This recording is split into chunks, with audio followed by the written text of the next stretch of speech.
80 years ago, 320 people were killed in a massive explosion at a Navy munitions depot in Port Chicago, California. About two-thirds of the people killed were black sailors who loaded bombs and ammunition onto ships.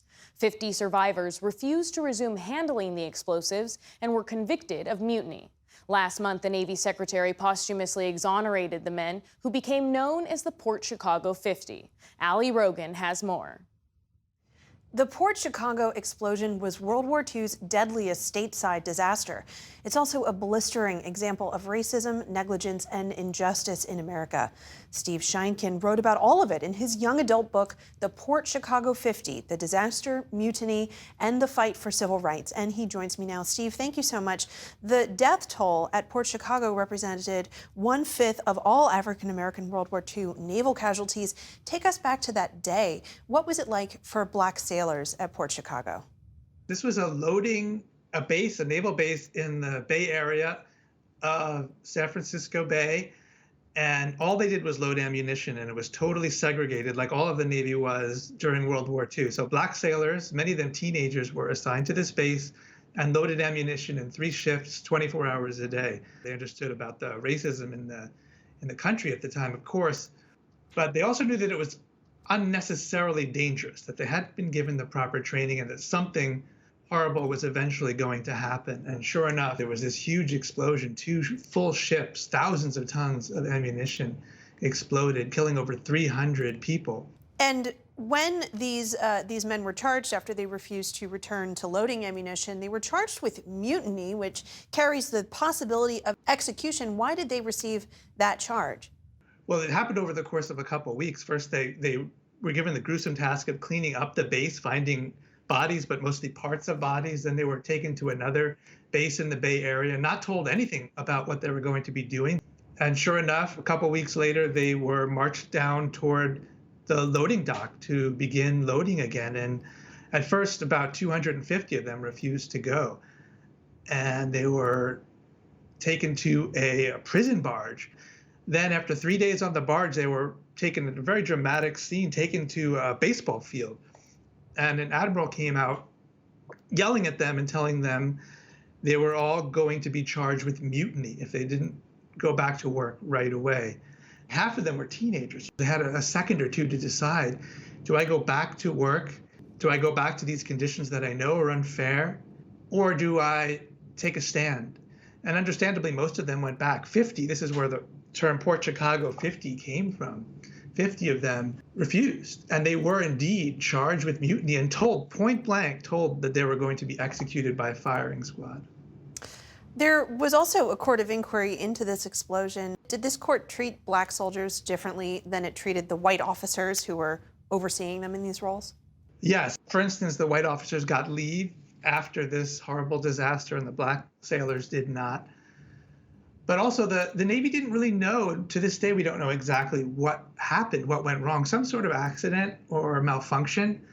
But it was clearly implied that it was, quote, rough handling by these sailors who had told their officers, hey, we're not being trained. This is the kind of work that takes years of training. There's not even a training manual. Can you give us better equipment? And they were always denied that at every turn. And after the trial, what penalties did these 50 men experience? These 50 men were all convicted of mutiny. They were not given the death penalty, though that was legally possible. They were all sent to a military prison sentenced to 15 years. They didn't end up serving all of that time, but that was the sentence that they were given. In 1999, President Clinton pardoned Freddie Meeks. The family of others said that they weren't interested in pardons. Why is that? Several of the 50 men were still alive at that time, and they knew what Freddie Meeks was doing, and they supported his effort. But they said, that's not for us. We're not asking for a pardon. A pardon is when you did something wrong and you're asking to be forgiven for it or not punished for it. And they said, no, that's not it at all. That's almost exactly the opposite of what we're saying. We're saying it was the government, the country, in a sense, that was wrong. We want to be exonerated so that the government admits we didn't do anything wrong, and in fact, the injustice was on the other side. The military was desegregated not long after. How did this incident help lead to that?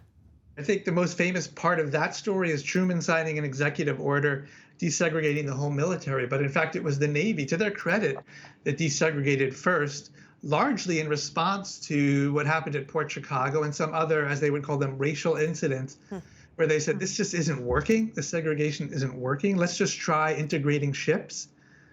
And for the most part, that went well.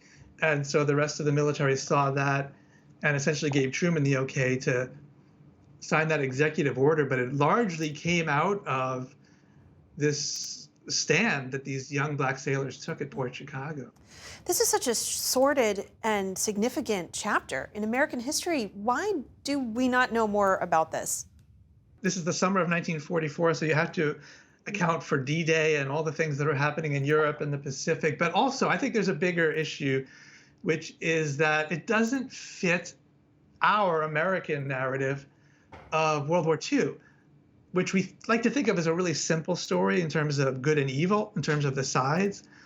And we're not as good at understanding that, yes, that can be true. We were fighting for good. We were fighting very evil fascist and communist dictators. That's absolutely true. And yet we were not at the same time living up to our ideals at home.